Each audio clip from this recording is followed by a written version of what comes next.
Sementara Q ini adalah syarat perlu, P ini merupakan syarat cukup.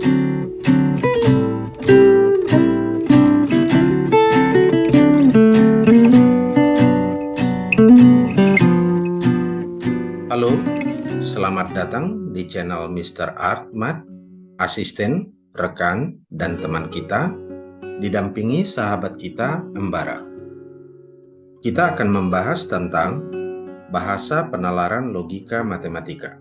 Logika merupakan dasar dari semua penalaran atau reasoning. Penalaran didasarkan pada hubungan antara pernyataan atau statements.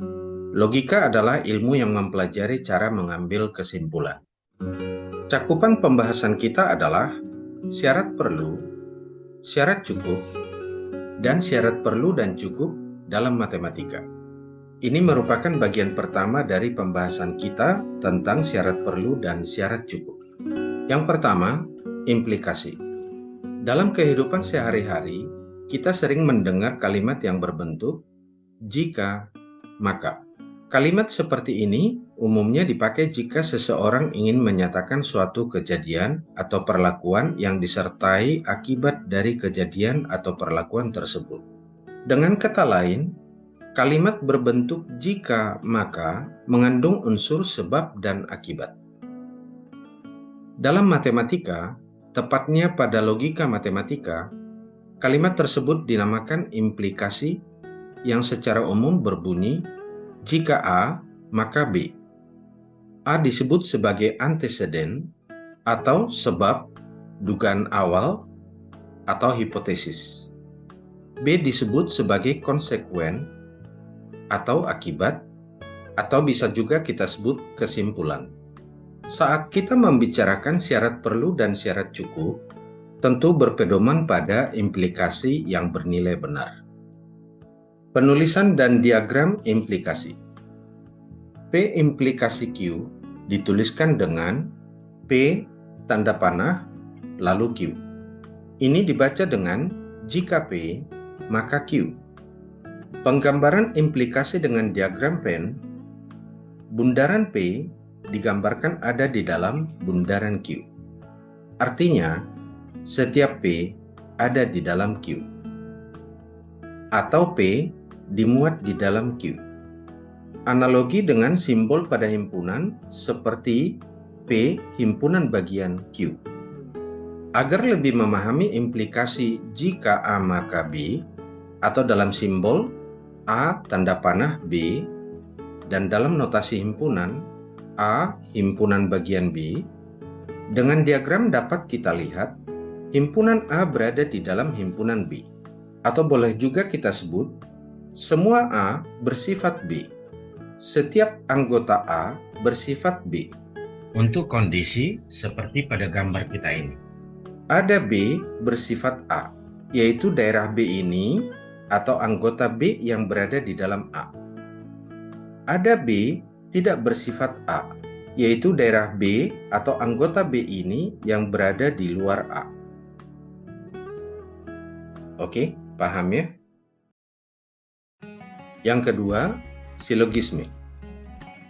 Misalkan himpunan A berada di dalam himpunan B, dan himpunan B berada di dalam himpunan C, seperti pada diagram. Dapat kita lihat bahwa semua A bersifat B, dan semua B bersifat C. Dari sini dapat kita simpulkan bahwa semua A bersifat C. Oke, paham ya? Tentang syarat cukup dan syarat perlu.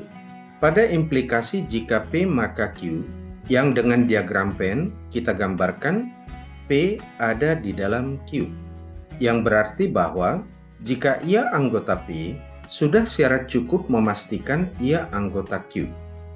Jadi implikasi P maka Q, P ini merupakan syarat cukup. Sementara Q ini adalah syarat perlu. Artinya, terjadinya Q mutlak diperlukan untuk terjadinya P. Atau Q perlu agar P dapat terjadi.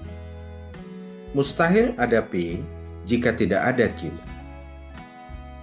Istilah syarat cukup dan syarat perlu memang jarang terdengar, mengingat istilah tersebut hanya ada di dalam logika matematika.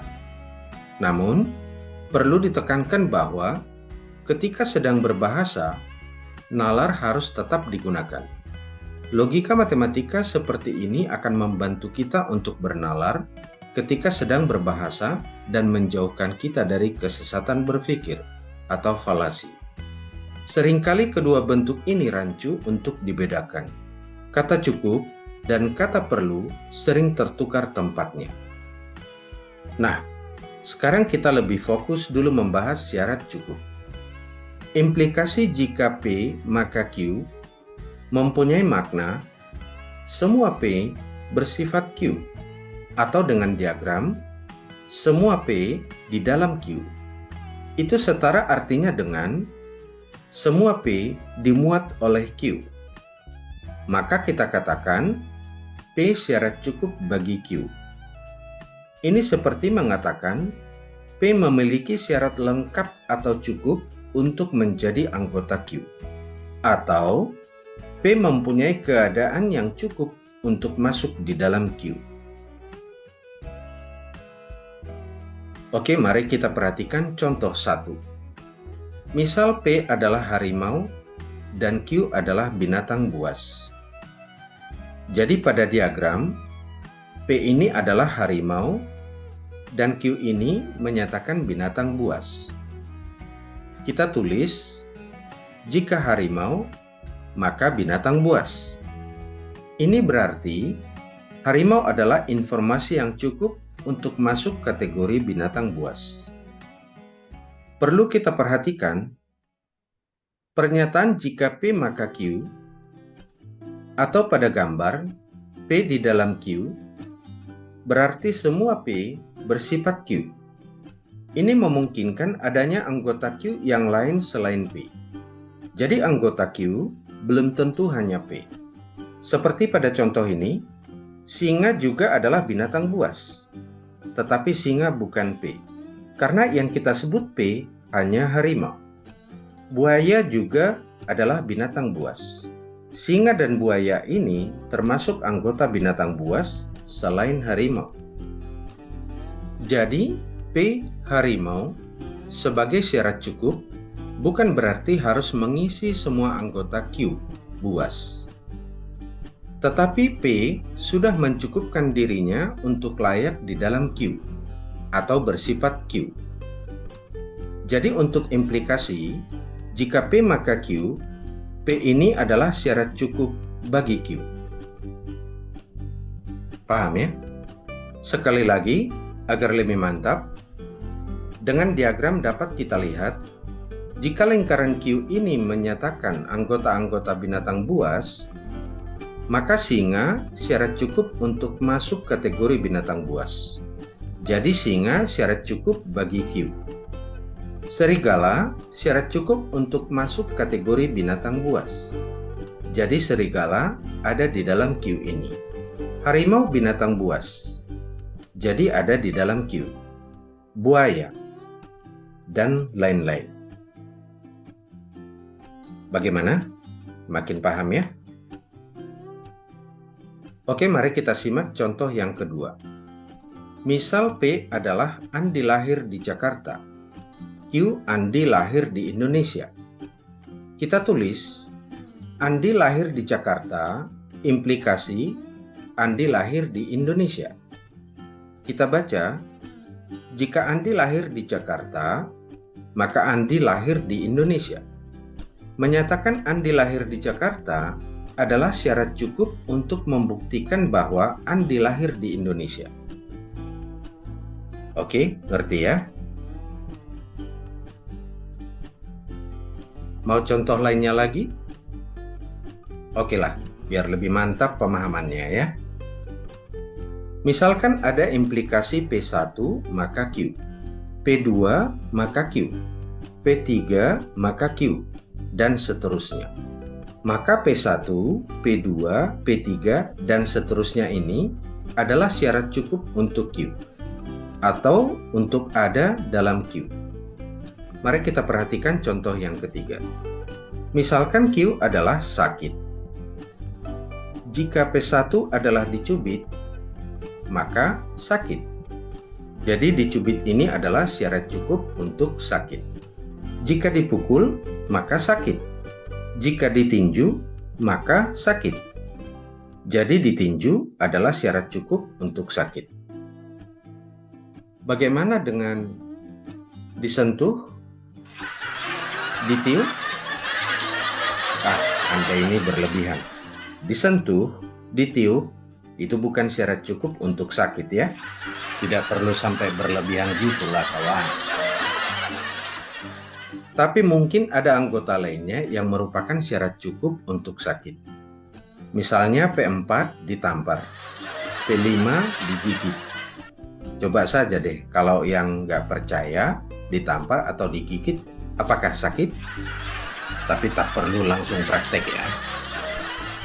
Yang penting tujuan utama kita tercapai ya. Dalam bagian satu ini, kita memahami arti syarat cukup dalam matematika.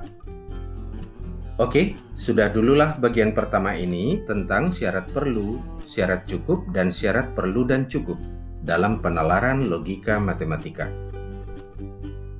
Jangan lupa ikuti lanjutannya di bagian 2, syarat perlu, syarat cukup, dan syarat perlu dan cukup, biar pemahamannya dapat lebih lengkap.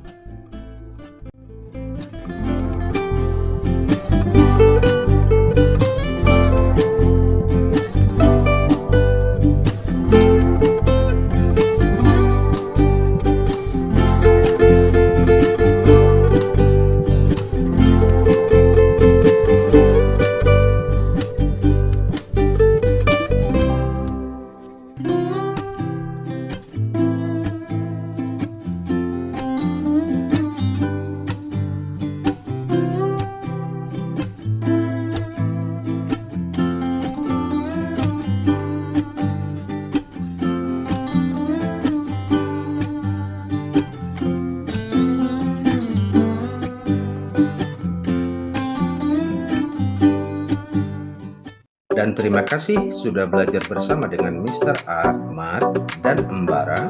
Sampai jumpa.